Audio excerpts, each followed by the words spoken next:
Hey friends, welcome back. We are cruising right along in our series about using the Perforation Blade and learning how it works, learning how you can manipulate files in Design Space to use the Perforation Blade and expand your project ideas and options for what you can actually make. Today I'm showing you another kind of basic Perforation Blade project. There's just one perforation line. This is just a tear-off page. What would you call this? Like a tear off flyer or something like that. Tons of things you can do with a page like this. You would probably first just think of something like guitar lessons, right? And then name and phone numbers, you could take one. Or I've seen cute things that are like compliments, take one. And then there's different little positive messages down on each tag. I thought I would mix it up a little bit, show you the process of how you can make one, get those wheels turning about what you could put on your page or flyer. And I made one for spring cleaning. So my thought process was, maybe this would be fun for you to work through your house and mark your progress. Or maybe you've got kids at home and you want to let them choose some of their jobs. You can customize, of course, whatever is written across here. And I'm going to show you how to do that all in Design Space. All right, so I've got my Design Space open. This is just kind of a small version of what I already designed, so you have a reference point as we go through the project. You can see I have my Maker 3 selected because we're going to be using the Perforation Blade. So the first thing you need to do is just bring a square into the canvas and come up over here, change the size to 8.5 by 11.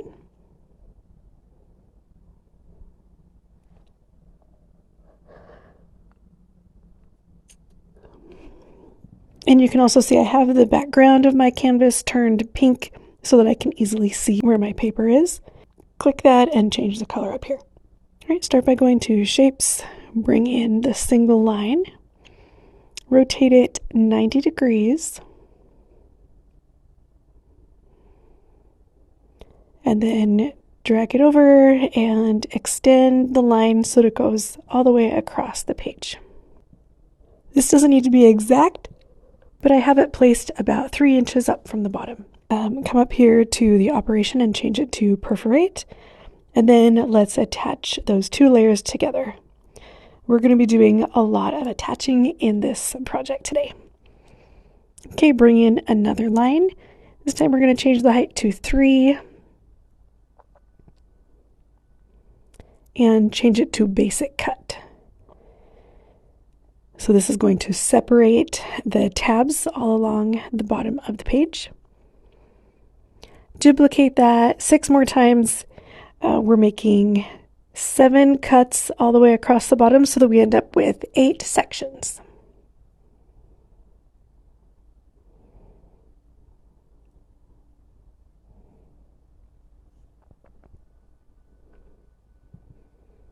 So you can select the cut lines and the paper and let's align to the bottom. Then drag the paper up, select all of the cut lines and distribute horizontally.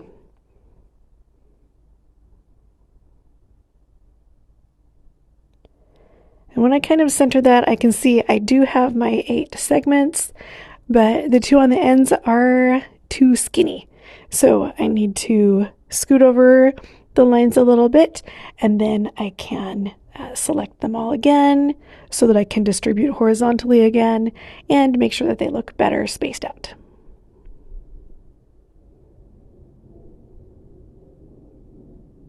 All right, that does look better, so I'm going to attach all of the cut lines together. Then I can center it, and then I can align them to the bottom. And then again, select everything and attach. All right, so now I'm going to rotate the whole page 90 degrees. This way I can work on the letters that I'm going to draw into each of those tabs on the bottom. And it will just be easier to work with because the writing will stay horizontal.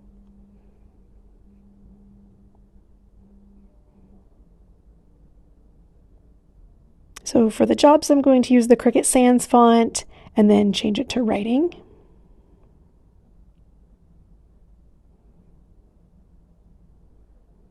And you'll just add in here whatever text you want to.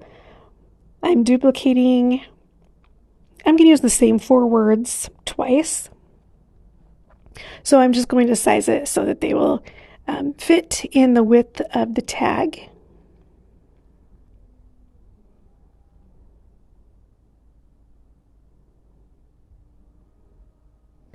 And then I can increase the line space so that each of those is spread out into a different section.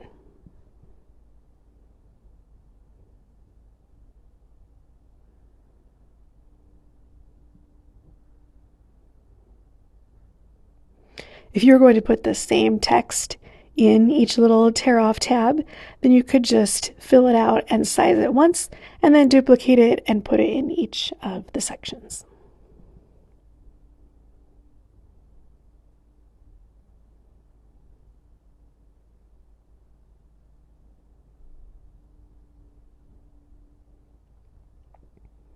So I'll duplicate that one time and then put it just above.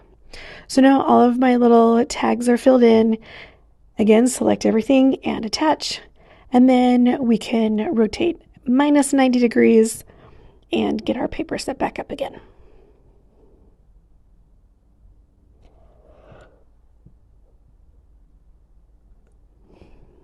Now we'll put in the drawn text and images for the top space of the paper. For spring cleaning, I'm using the font Babette. And again, I still have the writing style selected.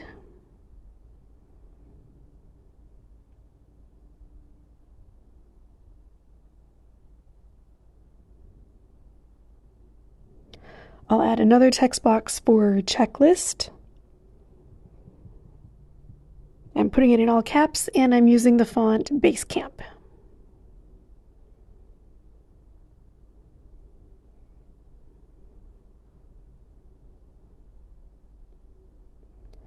So I'll size that and center it.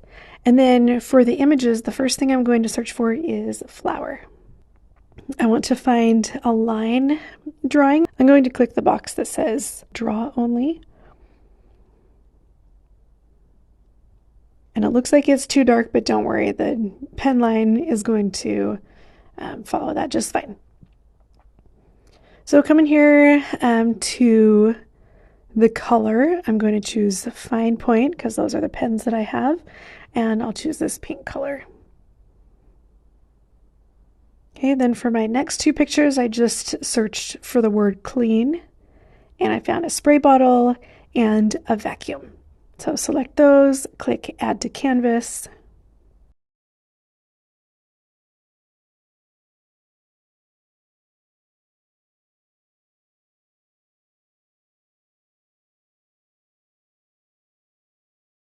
I'll change each of those to also be a pen line, and I'll choose a color for each of them.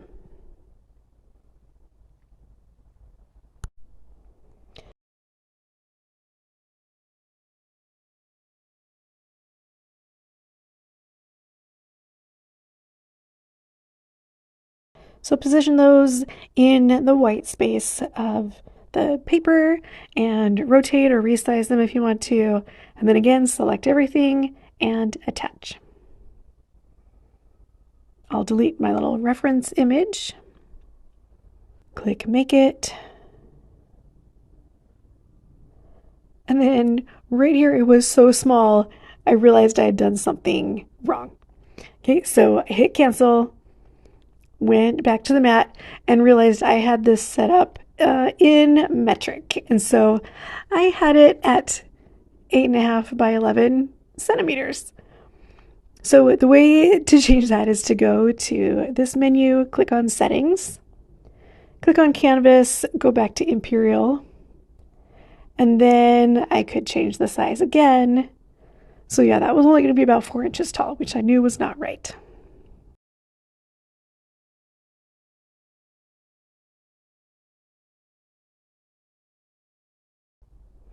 So now when I click Make It, it fills up almost the whole mat, which is what I was expecting. So always a good idea to check your mat preview and make sure there's no surprises. All right, so my maker is turned on. It's connecting by Bluetooth, and I'm going to choose medium cardstock.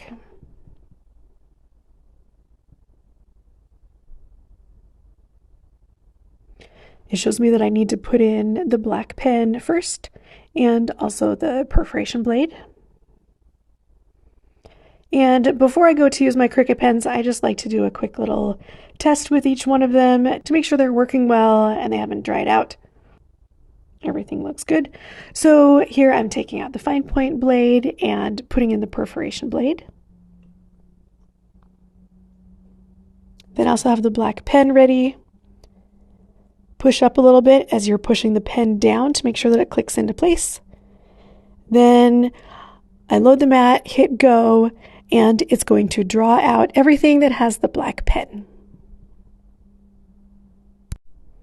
This whole section here where I am showing the machine draw and cut is sped up to 2 times speed, just to kind of give you an idea of the time it will take. When it's done drawing all of the black lines, in Design Space it's going to prompt me to put in the next color. So I'll take out the black one, grab the next color that it told me to, and put that in, press go, and then it will draw everything with that color.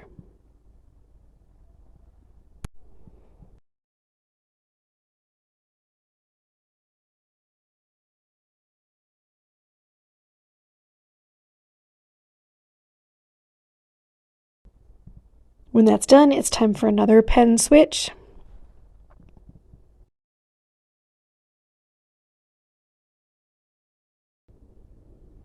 When you're choosing the pen colors in Design Space, it might be a good idea to make note of what the Cricut color is called and what color you're actually using.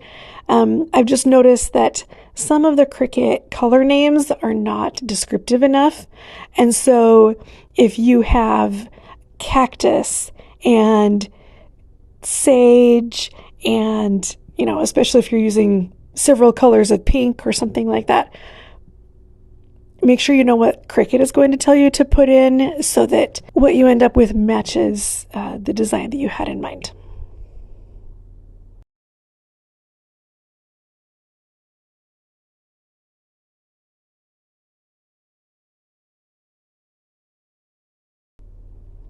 All right, when it's done with all of the pen drawing, it's going to do the perforated line.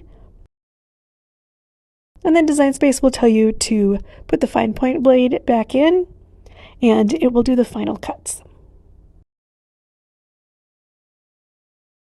It will do the vertical lines first between all the little tabs at the bottom, and then finally it will do the outside cut of the whole page.